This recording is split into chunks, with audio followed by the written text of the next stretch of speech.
राधे राधे, जय श्री राधे। सभी भक्तों को राम राम। कृष्णाय वासुदेवाय हरे परमात्मने प्रणतक्लेशनाशाय गोविंदाय नमो नमः। हरे राम राम राम हरे हरे, हरे कृष्ण कृष्ण कृष्ण हरे हरे। सच्चिदानंद रूपाय विश्वोत्पत्त्यादिहेतवे तापत्रय विनाशाय श्रीकृष्णाय वयं नमः। मंगलम भगवान विष्णु मंगलम गरुड़ध्वज मंगलम पुंडरीकाक्ष मंगलाय तनो हरि। वंदे देवो मां पतिं सुरगुरुं वंदे जगत्कारणं वंदे पन्नगभूषणं मृगधरं वंदे वसूनां पतिं वंदे शूरशशाङ्कवाहनं वंदे मुकुन्दा प्रियं वंदे भक्तजनाश्रयं च वरदां वंदे शिवों शङ्करं।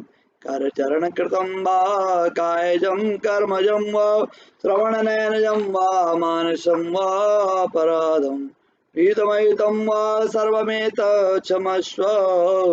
जय जय करुणाब्धे श्रीमहादेव शंभो। सौराष्ट्रे सोमनाथं च श्रीशैले मल्लिकार्जुनम् उज्जयिनमहङ्कारम् ओङ्कारं ममलेश्वरम् परलं वैद्यनाथं च डाकिन्याभीमशङ्करं सेतुवन्दे तु रामेश्वर नागेश्वर दारुकावने। वाराणसी विश्वेशं त्र्यम्बकं गौतमी तटे हिमालय तु केदारं उष्मेशं शिवालये। एतानि ज्योतिर्लिङ्गानि श्याम प्रात पटे नरौ सप्त जन्म कृत पापं स्मरेण विनाशते। सर्वमंगल मांगल्ये शिवे सर्वार्थ साधिके शरण्ये त्र्यंबके गौरी नारायणी नमोस्तुते। या श्री स्वयं सुकृतिनां भवनेषु लक्ष्मी पापात्मनां कृतदयामृतयेषु बुद्धि सरदा सुतां कुलजना परवयस्य लज्जा तां त्वं नता स्म परिपालय देवी विश्वम्। मनोजवं मारुतुल्यवेगं जितेन्द्रियां बुद्धिमतां वरिष्ठं वाजात्मजं वानरयोद्धमुख्यं श्रीरामदूतं शरणं प्रपद्ये। अतुलितबलधामं हिमशैलावदेहं धनुर्नयकृशानो ज्ञाननामग्रगण्यं सकलगुणधानं वानराणां मधीशं रघुपतिप्रियभक्तं वातजातं नमामि। गुरुर्ब्रह्मा गुरुर्विष्णु गुरुर्देवो महेश्वरो गुरु साक्षात् परं ब्रह्म तस्मै श्री गुरुभ्यो नमः। अखंडं मंगलाकारं व्याप्तं येन चराचरो तत्पदं दर्शितं येन तस्मै श्री गुरुभ्यो नमः। बोले सद्गुरु महाराज की जय, कृष्ण बलदेव की जय, गंगा मैया की जय, यमुना मैया की जय, बद्री विशाल धाम की जय, पुरुषोत्तम महात्म्य की जय, पुरुषोत्तम मास की जय। आइए पुरुषोत्तम महात्म्य द्वितीय अध्याय। कल आप लोगों ने पुरुषोत्तम महात्म्य प्रथम अध्याय सुना। नैमिषारण्य तीर्थ में 88,000 ऋषि मुनि सूत जी महाराज के मुख से पुरुषोत्तम महात्म्य उन्होंने सुना और ऋषि मुनियों से आज तक हम सभी लोग इसको सुनते आ रहे हैं। पुरुषोत्तम मास में ये भगवान का विशेष मास है। इसमें भगवान विष्णु की पूजा करनी चाहिए और विशेष तौर पर जिसके जो इष्ट हैं, जिस भगवान के देवी देवताओं के प्रति जिसकी आस्था है वो निरंतर उनकी पूजा करते रहे, अपने इष्ट की पूजा करें। यह मास में जप तप दान हवन यज्ञ श्रीमद् भागवत कथा, पुराण, गीता, विष्णु सहस्त्र नाम, गायत्री, पंचाक्षर मंत्र, ओम नमो भगवते वासुदेवाय निरंतर जप करना चाहिए। गौ माता की सेवा, संत ब्राह्मणों की सेवा, गरीबों की सेवा, ये धर्म कर्म करने का मास है। मनुष्य जीवन धर्म कर्म करने के लिए मिला है, मोक्ष प्राप्त करने के लिए मिला है। परोपकाराय पुण्याय पापाय परिपीडनम, परोपकार करने के लिए मिला है। तो आइए द्वितीय अध्याय पुरुषोत्तम महात्म्य। सूजी कहने लगे, हे ऋषियों, श्री सुखदेव जी को राजा परीक्षित को श्रीमद् भागवत कथा सुनाते हुए देखकर आए हुए ऋषि कहने लगे, हे सूत जी, जो कुछ आपने वेद व्यास जी के मुख से सुना हो वही कथा सुनाइए। सूत जी बोले, हे ऋषियों, जैसे मुझ में ज्ञान है और मैंने व्यास जी के मुख से सुना है वह मैं तुमसे कहता हूँ। एक समय नारद जी विचरते हुए भगवान नारायण के निवास स्थान में पहुंचे। वहां पर भगवान के चरणों से अलकनंदा नदी बह रही थी। वहां पर ब्रह्मा ने लीन जितेंद्रिय निर्मल और तेजोमय ऋषि को देखकर भगवान ने उनको नमस्कार किया।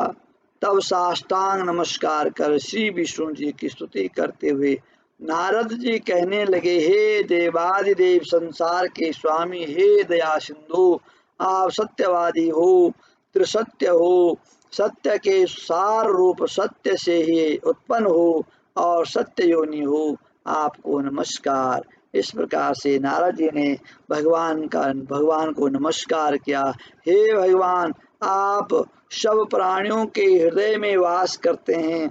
स्त्री पुत्र आदि के मोह में फंसे हुए गृहस्थी लोगों का हित करने वाला लाभदायक कथावर्त आपके मुखारविंद से कुछ सुनने के लिए ब्रह्मलोक से आया हूँ। नारद जी कह रहे हैं कि हे प्रभु, मैं ब्रह्मलोक से कथा सुनने के लिए आया हूँ। नारद जी के ऐसे वचनों को सुनकर भगवान हंसकर नारद जी से कहने लगे, हे नारद, भगवान श्री कृष्णादि की पुण्य कथा को सुनो। हे तात, जगत के विधाता और उसको एक पल मात्र में नाश करने वाले उनके कर्मों को कहने वाला पृथ्वी पर कौन सामर्थ्यवान है। पल झपकते भगवान के एक पल में सृष्टि का नाश कर सकते हैं, एक पल में सृष्टि की रचना कर सकते हैं। हे नारद जी, ऐसे भार युक्त कथा भी तुम जानते हो, परंतु फिर भी दरिद्रता को हरने वाला, यश और श्रेष्ठ पुत्रों को देने वाला, मोक्ष देने वाला तथा शीघ्र सेवन योग्य ऐसे अद्भुत पुरुषोत्तम मास महात्म्य को कहता हूँ। नारद जी कहने लगे कि हे प्रभु, स्वामियों सहित मैंने चैत्रादि मास तो सुने हैं, परंतु उनमें पुरुषोत्तम मास नहीं सुना। यह पुरुषोत्तम मास कौन सा मास है तथा यह कैसे हुआ? हे दयानिधे, यह सब आप मुझसे कहिए। इस मास का स्वरूप और विधान मुझसे कहिए। क्या करना चाहिए, स्नान कैसे करें, दान क्या करें, जप पूजा तथा उपवास आदि क्या साधन है, इसके अलावा और भी कोई सार हो, यह सब बतलाइए। सूत जी कहने लगे, हे ऋषियों, नारद जी के ऐसे जनहित कारक वचनों को सुनकर भगवान चंद्रमा के समान शीतल तथा शांति देने वाले वचन बोले। इस प्रकार से नारद जी ने भगवान से कथा सुननी आरंभ की। आज द्वितीय अध्याय और कल आपको तीसरे अध्याय के बारे में कथा सुनाएंगे। इसी प्रकार से हम इस एक मास तक, पुरुषोत्तम मास जब तक चल रहा है, प्रतिदिन रोज कोशिश करेंगे कि आप तक पूरे पुरुषोत्तम मास की कथा पहुँचे और प्रयास करते रहेंगे। आप लोग भी समय निकाल करके अवश्य ही कथा को सुने और स्वयं भी पढ़ सकते हैं, कथा को स्वयं भी पढ़ सकते हैं। संसार के जो हमारे कर्म हैं, कार्य हैं, वो कभी पूरे नहीं होने वाले। थोड़ा सा समय भगवान के लिए अवश्य निकालना चाहिए। अपने आप को, अपने चित्त को, अपने मन को एकाग्रचित करके भगवान का चिंतन अवश्य करना चाहिए। काहू न को सुख दुख करिदाता, निज कीरति कर्म भोग भ्राता। जैसे हमारे कर्म हैं उसी प्रकार से हमें उसका फल भोगना पड़ेगा। न कोई किसी को सुख देता है, न कोई किसी को दुख देता है। अपने अपने कर्म, निजी कर्म ही होते हैं जो हमें सुख भी देते हैं और दुख भी देते हैं। और अच्छे कर्म बुरे कर्म से ही प्रारब्ध बनता है। तो हमें प्रयास करना चाहिए कि हम अच्छे कर्म करें ताकि हमारा प्रारब्ध अच्छा हो और आने वाला समय हमारे लिए शुभ हो। आज द्वितीय अध्याय इसी प्रकार से हम आपके बीच में बने रहेंगे। तो ये मेरा चैनल है आचार्य चंद्रभूषण।